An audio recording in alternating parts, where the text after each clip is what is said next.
16 years ago, April 19th, 1995, I was working in Oklahoma City at a fabric wholesale warehouse called Arco Fabrics, which wasn't too far from the federal building there in downtown OKC. A little after 9 o'clock, I was in the stockroom of the warehouse carrying about a 40-pound roll of fabric when I heard and reacted to a big bang, a big impact that made me wobble left and right, made me drop the fabric. It startled me that much. It was that loud, and I felt it big time. At first I thought it had to have been a car or a truck, a semi or something that rammed into our building, because the impact felt that immediate. Co-workers and myself go outside. We noticed that nothing had hit the building. Go to the back of the building. Notice the same thing too, but then I noticed off to the northern sky,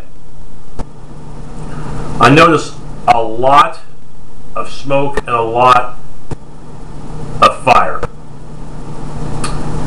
A lot.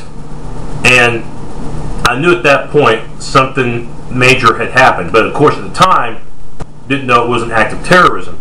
My immediate thought was it had to have been some kind of a gas explosion, something like that.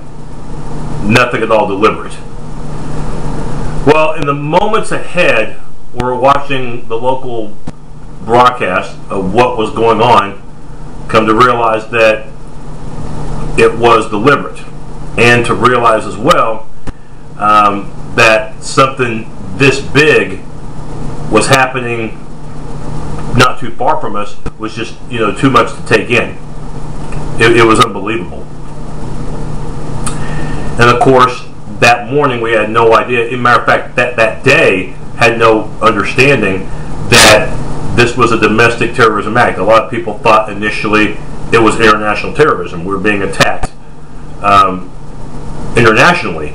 And as it turned out, as we find out later, Timothy McVeigh, Terry Nichols involved, and we understood at that point that it was domestic terrorism, which at that time was the single worst terrorism act in our country's history until 9/11 6 years later.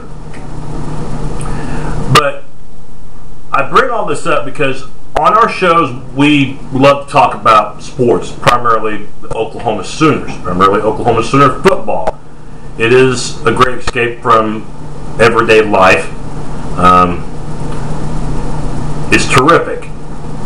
Obviously, it's so microscopic compared to everyday life, though, as far as what's really important. That day, that morning, 16 years ago, I realized one huge thing, and that is it only takes a split second to have things change. Snap your fingers, things could change just like that, like it did that particular morning 16 years ago. Somebody that I knew from college, I went to the University of Central Oklahoma, late 80s, early 90s. Someone that I knew from UCO at the Baptist Student Union was a guy by the name of Charles Porter. We called him, he was called Chuck back then, Chuck Porter. And I remember talking to him one day at the BSU, and one thing that is always a great conversation piece when it comes to getting to know people, you always ask them, what high school did you come from? Where'd you go to high school at? I asked him. He said, Stillwater High School. And I said, well, you must have been a big Oklahoma State fan. And he said, believe it or not, Dan, I've always been an Oklahoma Sooner fan. I said, really? How rare is that? And he says, it's very rare, but I've always been an OU Sooner fan. So that's kind of an interesting tidbit. The reason why I bring Chuck up, Charles Porter, you're probably not going to know who he is, but you might recognize one of several photos that he took that April 19th, 1995. He was working, I believe, at a loan department, like Liberty Bank or something like that, was not too far away from the federal building. Had his camera with him, and moments after the tragedy was taking pictures around the federal building, pictures of people, pictures of the site as things were unfolding.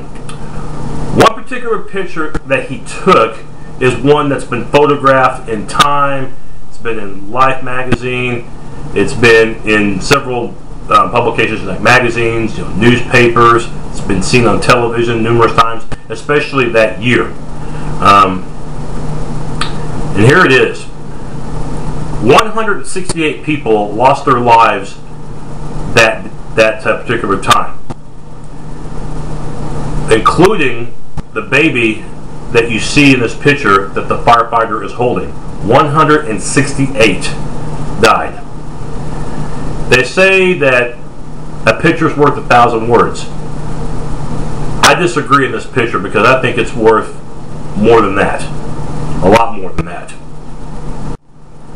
So as I remember what had happened 16 years ago, the only thing that I would ask from my viewers on YouTube, Facebook, Twitter is, take a minute or two sometime today to reflect on, not only what had happened in Oklahoma City 16 years ago, but also what happened with 9/11.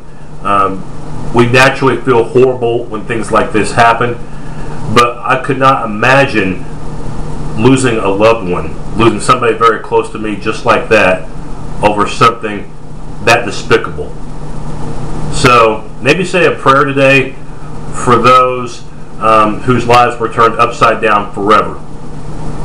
I mean, I imagine time heals some wounds, but you never forget.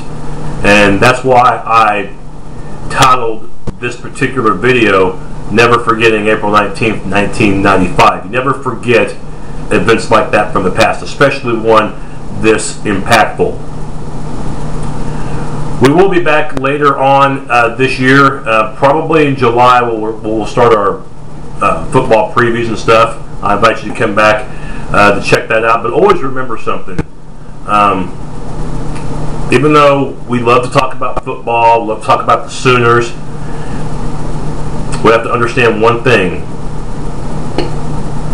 In comparison to the big picture comes your family, your relationship with God, unspeakable tragedies like the one 16 years ago.